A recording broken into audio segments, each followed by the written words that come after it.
Shalom muvandimwe, nkwifurije igitondo cyiza, nkwifurije umunsi mwiza, nkwifuriza isa n'ihirwe muri uyu munsi wa tariki 20 z'ukwa gatandatu.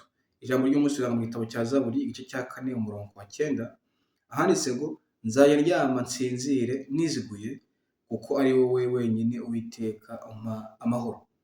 Iyi si muvandimwe yugarijwe n'intambara, abantu bari gupfa hirya no hino, intambara, amakimbirane, kutumvikana, byose bikomeje kwiyongera. Ariko nshuti, nubwo bimeze bityo, Imana iratubwira ngo twe gutinya, ntidukuke umutima.